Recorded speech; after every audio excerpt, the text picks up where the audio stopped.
Bismillahirrahmanirrahim. Assalamu alaikum, dear students. Hope all of you will be doing well in the holy month of Ramadan and enjoying the blessings of Allah.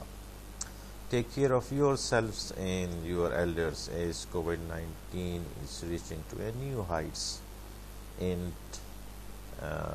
around the globe in Pakistan. Today we will be discussing the students training and development of employees in our course of HRM, that what is the contribution of training and development for once you recruit the employees of any organization.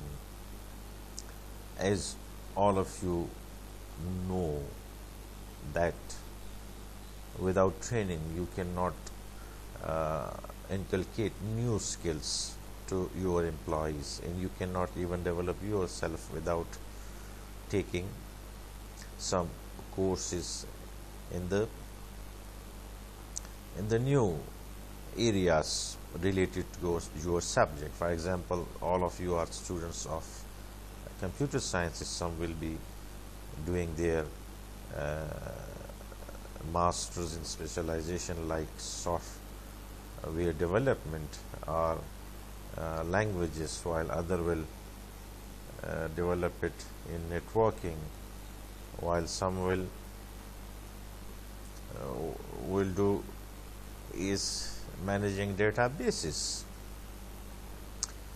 So all of you know that the computer world is changing very fast. New technologies, new programs, new trends comes into the industry, and unless and until you are up to date in your field, you cannot compete with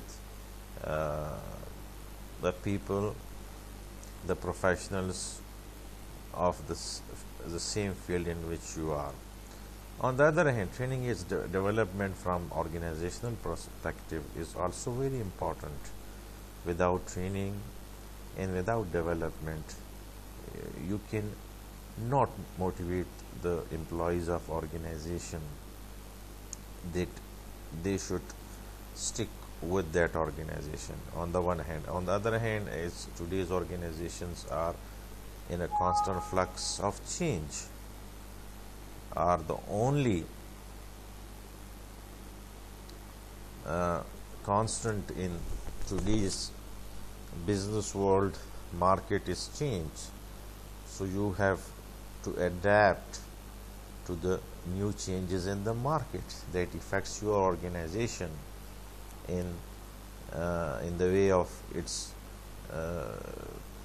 doing its business. For example, new robots, new machinery, new processes, new ways of doing things, new cultures. All these are learned by the organization through different channels, and HRM is the human resource department is the leading department which give different trainings along with the functional managers to the employees. So what are the objectives, dear students, of today's lecture? Are if we take this lecture, as it's very important, into two classes. Learning and development objectives are described the basic training processes. As you know, training improves the skills of the employee. So what are the different training processes? We will discuss them. Describe and illustrate how you would go about identifying training requirements. You cannot give training to your employees. You cannot take any training course unless and until you identify why you are doing a specific training course. If your organization employees are lacking some specific skills, then you will design a specific training course for them within the organization or hire some outside trainer. Explain how to distinguish between problems you can fix with training and those you cannot. The training can change, no doubt, the attitude and the professional skills of your organization employees, but to what extent you can achieve this objective through training, and to what extent you cannot explain how to use 5 training techniques. These techniques will be discussed in detail inshallah ta'ala in coming lectures, in which will really broaden your horizon regarding different training techniques. Now, coming to the next slide, that is orientation of employees. As I've told you in the previous lectures, dear students, boys and girls, that whenever an organization needs new employees, it recruits them. And why it recruits them? Because the organization have different positions within the organization, within different departments. Through those departments and through filling those positions with different human resources, the organization wants to achieve its objectives. If it's a business organization, then it means that it wants to achieve the sale targets, which in turn will improve the bottom lines, that is profitability, sales, net worth of the company, shares value in the stock markets, things like that. Basic background. What is basically orientation? When you hire new employees after conducting the tests and the interviews and physical tests and psychological tests, physical tests, then you give them some orientation of the organization in which they will be working. What is orientation? A procedure for providing new employees with basic background information about the firm. Basically, it provides the basic information about the firm to new employees.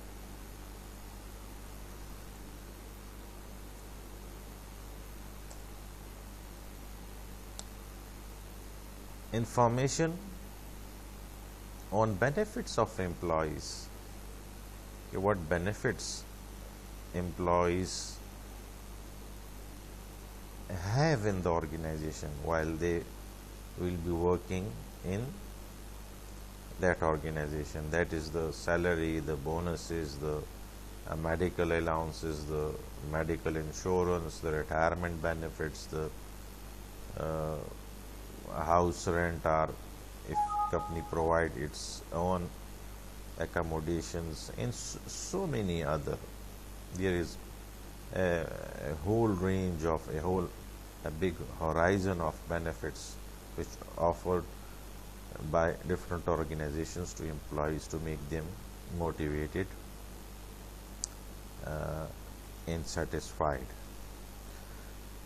Company organization and operations. Let the new employees know what the company is, what are its objectives, why the company has been made, and what are its different operations through which the company achieve their objectives. I will give the example of, for example, Pakistan Tobacco Company. Pakistan Tobacco Company is working in Pakistan. It is a subsidiary of British American Tobacco, that is a multinational company.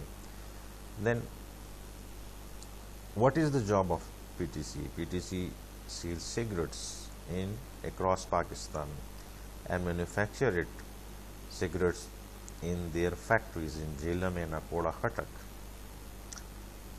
and generates round about 150 billion revenue each year, and provide a good tax to government.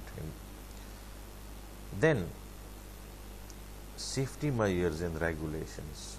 What are the safety measures within the organization. In PTC, you can see there are very stringent safety measures in its production processes, while in all its business processes. You have to be very much shrewd and very much know the EHS policy of the company, that is environment, health and safety. Facilities tour. You have to provide a thorough tour to the new employees, the new management trainees, new officers within the whole organization, that is the production processes, if it's PTC, Akoda, Khatak, Jalem, and the marketing process across Pakistan where the different cigarettes are sold, distributors, the wholesalers, people like them, and the supply chain, that from where the raw tobacco comes from the fields in KP and some areas in Punjab, and how it is purchased and how then it is go to different processes unless it shape the final product, that is cigarette. So when you give a thorough and planned tour orientation program to the employees, they have a holistic view of the different departments and how they are integrated and how they help each other. Coming to the next slide, boys and girls. Orientation, a procedure for providing new employees with background information about the firm. As I have told you, information on employees' benefits, facilities, things like that. What is a successful orientation plan? A successful orientation must accomplish 4 things for a new employees: make them feel welcome and at ease, so that they can observe the culture, norms of the organization.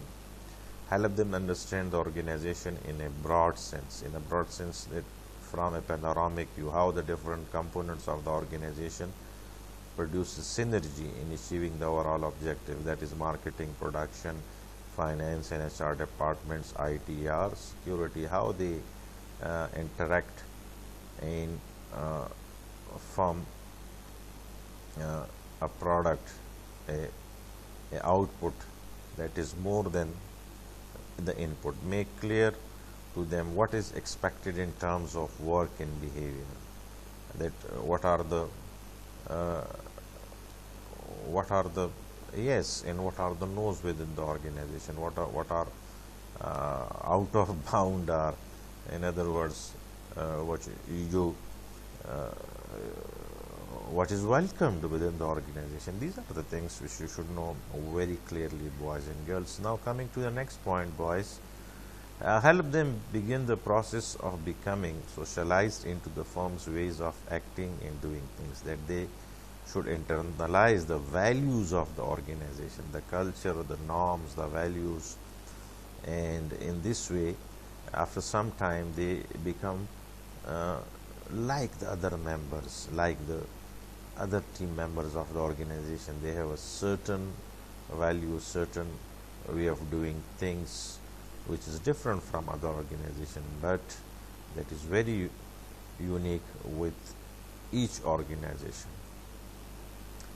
Now coming to the next step, orientation is a part of training, but training is a very broader term. The training process, the process of teaching new employees the basic skills they need to perform their jobs, that how they will do their jobs. For example, if you hire a driver for a company, for example Coca-Cola, and he has to work in the market, that is logistic, the filled bottles from factory to different distributors in the let's say in Punjab or KP, then he should be given certain trainings before giving him this job. Otherwise he will not be able to perform his duty well.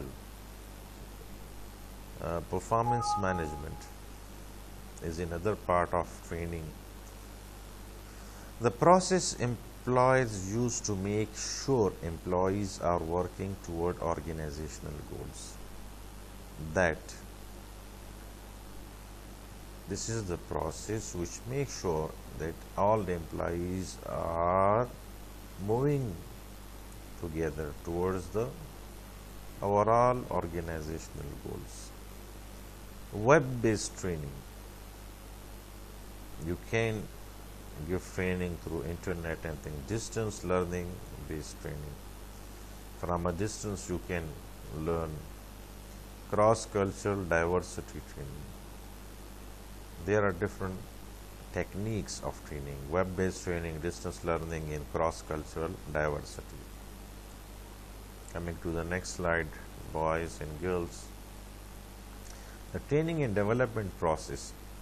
What are the different steps which will enable you that you should launch a successful training program within your organization that is very much helpful to the organizational employees and our organization as a whole? It is a win-win situation for both employees and the organization, which improve their skills, that increase their motivation, their commitment, their morale, and their further chances to excel in the organization.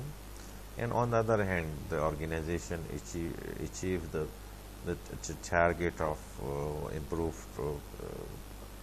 quality of work, products, services which it sells to the end customers. Need analysis. Identify job performance skills needed, assess prospective trainee skills, and develop objectives. You should first know why you want to do training. Need analysis. There should be a specific need of the training. When you are sure, when you are objective that certain employees need a certain training program so that that can increase their level of skills. Instructional design. Then you design a whole training program. Produce the training program content, including workbooks, exercises which will be involved, or activities involved in the training which will increase their level of understanding in team activities so that they can validation. You should know that a specific training will improve that qualities, that lacking skills which you are want to improve in the employees. So you should first you will give training to a sample. If the sample of employees skills are improved, then you will generalize the training to all employees who lack that training. Implementing the program, actually training the targeted employees groups. Once the training, the instructional design is validated that it is actually increasing the skills of the employees, then you will implement the program to the whole, for the whole employees. Evaluation, assess the program success or failure at the end or after some time. We will discuss them in detail while we take online class. Dear guys, make the learning meaningful. Unless and until you make the learning process meaningful, it should be a process which create trust between the instructor and the trainer and the trainees, while the medium should be such that it transfer knowledge from the trainer to the trainees in a conducive way. At the SWAS training, provide a bird's eye view of the material to be presented to facilities learning. Okay, use a variety of familiar examples. More examples, more understanding in the target group that are the trainees. Organize information so you can present it logically in a meaningful units. That you divide your whole training program into small units, and after each unit you should analyze whether the target trainees have observed whatever were the objective of those units, because these units collectively make the whole program, and the whole program is made to achieve the goal of improved skills in the employees. Use terms and concepts that are already familiar to trainees. Use as many visual aids as possible. Training was cost, now it is investment. Previously, training was considered as cost, as training will increase the expenses of the organization, but now training is taken as investment because it improves the skills of the employees, which in turn improve the quality of products, the lesser wastage, and more profitable, more sales. In this way, more profitability. Make skill transfer easy. The process of transferring skills, knowledge from the instructor to the trainees should be easy. Maximize the similarity between the training situation and the work, the actual work situation. Training situation, actual work situation should resemble each other. Provide adequate practice. Give time that the trainee should practice whatever you have teach them. They should practice on those skills. So, label or identify each feature of the machine and or step in the process. Each step should be clearly identified, and then it should be step by step taught to the trainees, so that they can understand all the steps in the process of running any machine, making any service, designing any solution for issue in Oracle or other programs. Direct the trainees' attention to important aspects of the job. What are the hallmarks of the job? Very important things which should be understood. Provide heads up, preparatory information that lets trainees know they might happen back on job. Give them hands-on, heads-up preparatory information, that latest information, practical information which they can face in actual working conditions while they are doing their job. Motivate the learner. Unless and until the learner is not motivated, the information or the skill transfer from the trainer to the trainee or learner will not occur. People learn best by doing, so provide as much realistic practice as possible.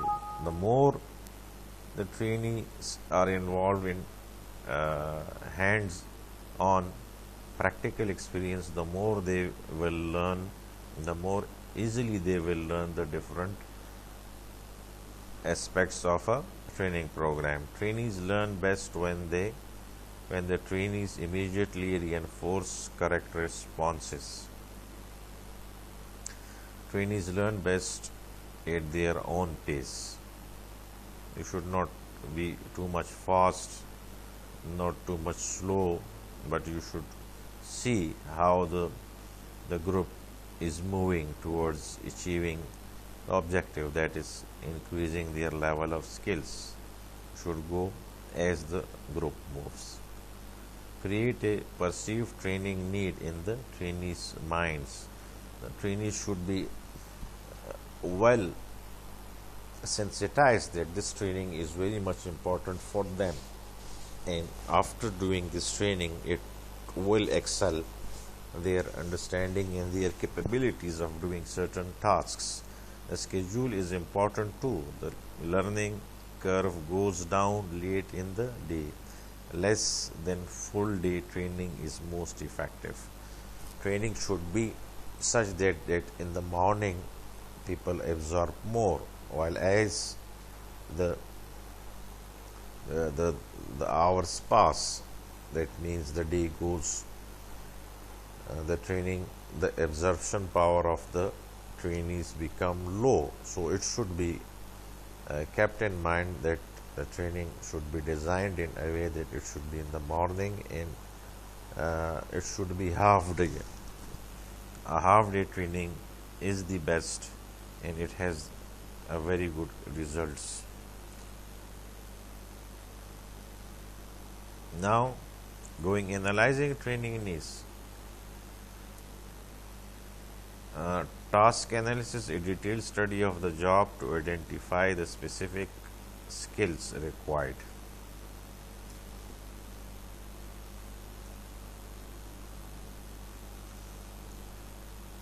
Skills required especially for new employees. It is a study which identifies what skills new employees will be needing in doing their jobs. Performance analysis, another aspect of the training, verify that there is a performance deficiency and determining whether that deficiency should be corrected through training or through some other means, such as transferring the employees. That you should analyze that there is specific discrepancies, specific lack of skills in different employees within the different sections of the organization, and you should also ensure that giving training to the employees will actually improve those skills, those psychomotor skills, so that they can internalize the training knowledge and can convert that knowledge into actual working condition with the organization. But as I have told you, the trainings are now very much important part of all good organizations. If it's Microsoft, if it's Apple, if it's you can call Toyota, if it's Honda, if it's Mercedes, if it's, for example, Army, constant trainings, and if it's for example doctors, medicine, you can see that constant training of the doctors around their span of job, so that to make them up to date to the new knowledge, new diseases, new different techniques of how you identify the disease and how the different cures are in the terms of medicines and other things. So training is very important, dear students, guys. It has a very important part in your individual lives. You should improve yourself constantly, because in university you cannot learn all the aspects, so you should be learn them throughout your life, and you should be open to different trainings if it's offered by the organization, or if it's offered online. It will increase your capabilities, your mental capabilities, your skills, your knowledge, and your ability, how you will use that knowledge to improve your skills, your ability to actually demonstrate solving practical solution, producing hallmark results in the actual life. And now at the end, I would like that you should prepare your questions and queries for the online lesson, where we will discuss when we will discuss in the class. Take care, students, and have a nice day and nice Ramzan. Khuda Hafiz.